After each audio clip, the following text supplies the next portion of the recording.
Hi, everybody. Mary Ferguson-Perret here, and I'm over here at the Anthony S. Fell Boardroom reception area at the corporate building, our Fraser Elliott.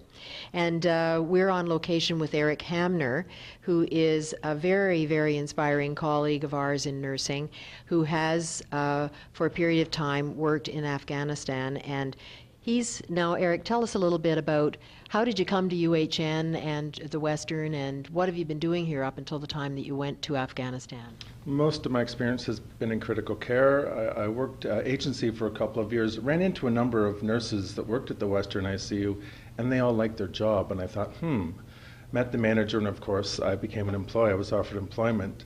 I worked here for about a year, and then I went to on a 6-month deployment to Kandahar, Afghanistan. Now, how did that all come about, that the opportunity presented itself and you decided to go? It was challenging to source it. I had heard something through somebody about something, so I investigated, root caused, what is this? Is this real? Nurses, civilian nurses going to Afghanistan? And I found the person, got the email, and offered myself. It wasn't maybe till 3 or 4 months later. I thought it was not going to happen. And then I got a phone call, interview, and then all the paperwork started. And 6 months later, I was in the desert.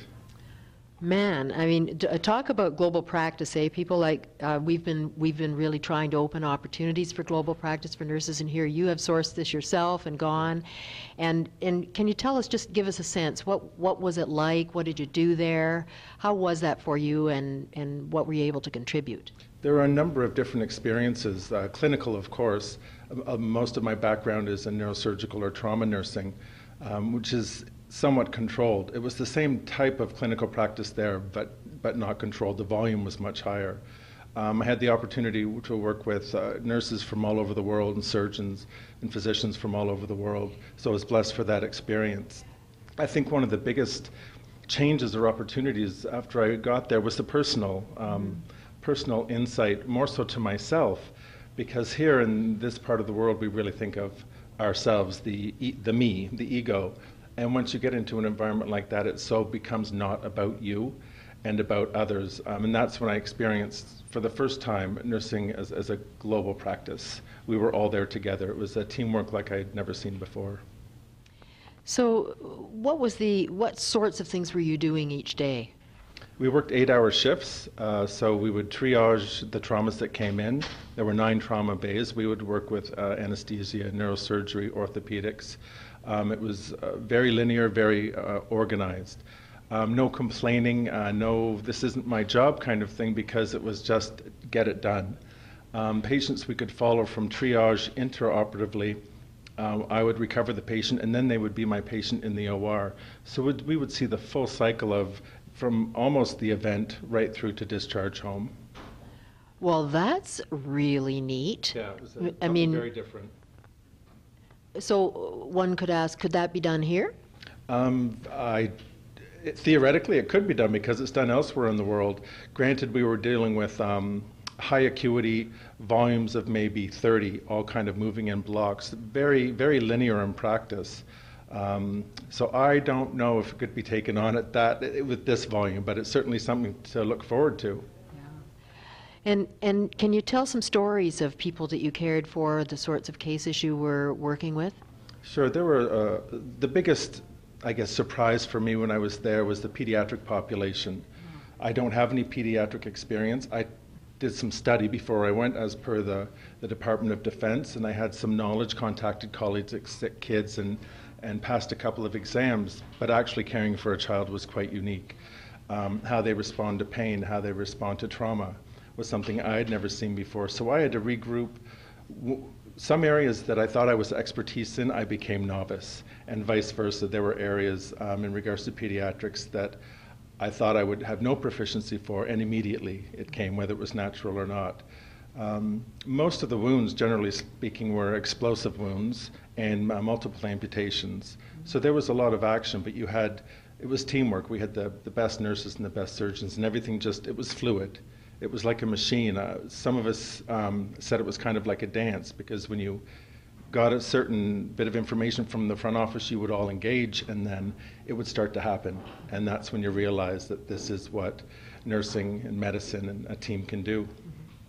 So you were not looking after just soldiers, you were looking after a whole community, really, a community, whether they be children, women, men, soldiers, they were all injured in the conflict that was going on. Correct. The patient base was Afghan nationals, Afghan National Army, the NATO troops. So any soldier, any person who was brought in, we took care of, we rendered care. Wow. Yeah, it was. Wow, and you said that it was really a personal growth and transformation for yourself. Can you speak a bit more about that? I find, for myself, although I think many of us have similar traits, it's happiness projects. Life will be great when, or I need to get this, or buy this, or when the kids are out of school, or when school is done. We're never paying attention to what is current, which is all that we really, truly have. So I'm much more patient now. I'm thankful when I go to the tap for a drink of water because some people don't have it. If I'm messing around with what I'm having for lunch and complaining that I don't like it, I think, you know what, I have lunch. I'll take it, I'll take it, thank you. So it's helped me become a better person, a kinder person, and a more patient person. Not necessarily because they don't have, but just the fact that we have so much here. My mother can vote, my sisters can be educated, I have health care, I have a roof, all of those things, I can vote. So there's, we in Canada are quite blessed, and what the Canadian soldiers are doing over there, I don't think until you go and see, you can really conceptualize what they're doing. Before I left, I had seen some of the ramp ceremonies on the television where they put the caskets on the transport planes. And you get a certain sense of nationalism when you see that. But when you're standing on that platform and watching them, the coffins getting loaded, it's very different. That's nationalism. And it wasn't about war and fighting, it was about teamwork and safety, and the safety that we have here in Canada. Well, you know, I just want to say, wow, you're an inspiration to us all. I think all of us and all of your colleagues will have benefited from just hearing you speak about this. And I know Eric has presented a rounds at the Toronto Western, and you are planning to present in a nursing rounds, or, well, site rounds at the General and at the PMH, I believe, shortly. Is that correct? September, I think they're booked for, yeah. So I just want to say thanks for doing that and for sharing your story and for being such an inspiration. And please check out the rounds that are coming in September. I know that the PMH and TGH colleagues will be very, very interested to hear your story. And thanks for talking to us today about it. Sure. And thanks for joining us today, everybody. We'll talk to you later. Bye-bye.